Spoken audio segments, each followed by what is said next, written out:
Alright, today we're making keto meatballs because these regular ones are made with breadcrumbs and already have 5 grams of carbs and 3 tiny meatballs. So we're going to start with spaghetti squash instead of spaghetti. I like to use grapeseed oil because it tastes like butter when it's cooked. Here's some dill. I like to go heavy on the dill personally. I also use the Italian seasoning. I definitely hit it with some garlic powder for sure. Regular pepper. You can kind of experiment with different flavors here, but I like to add some balsamic glaze. You can also use balsamic vinegar, but I didn't have any. So you're going to kind of swirl the oil around and then flip them over while you're cooking them at 400 degrees for 1 hour on the top shelf. I forgot to film myself making the meatballs, so I'll just explain what I did. I used 2 eggs, about a cup of almond flour, about a 1/4 cup of grated Parmesan cheese. I also used some dry Parmesan cheese, some parsley, some chives. You can also use chopped onions here instead, some garlic powder, some Italian seasoning again, of course.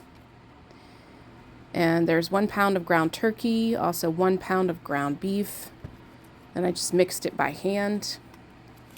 Here I have 2 sheets of parchment paper on a cookie sheet that I sprayed with olive oil just to keep them from sticking. If anybody's wondering what me making meatballs on a time lapse looks like, here you go. I got quite a bit of meatballs out of this 2 pounds of meat.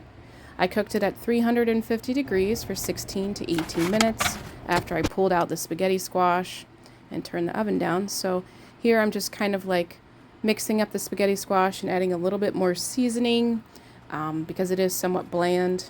So I put some extra parsley on there, some pepper. Basically just kicked it up a little bit more with more spices, more dill. Dill's my favorite. Italian seasoning, of course. And here are the finished meatballs. They do tend to seep a little bit with all the cheese, but it's totally worth it. I like to add some sauce and leave it right in the boat. That spaghetti squash is perfect in that little container of a shell.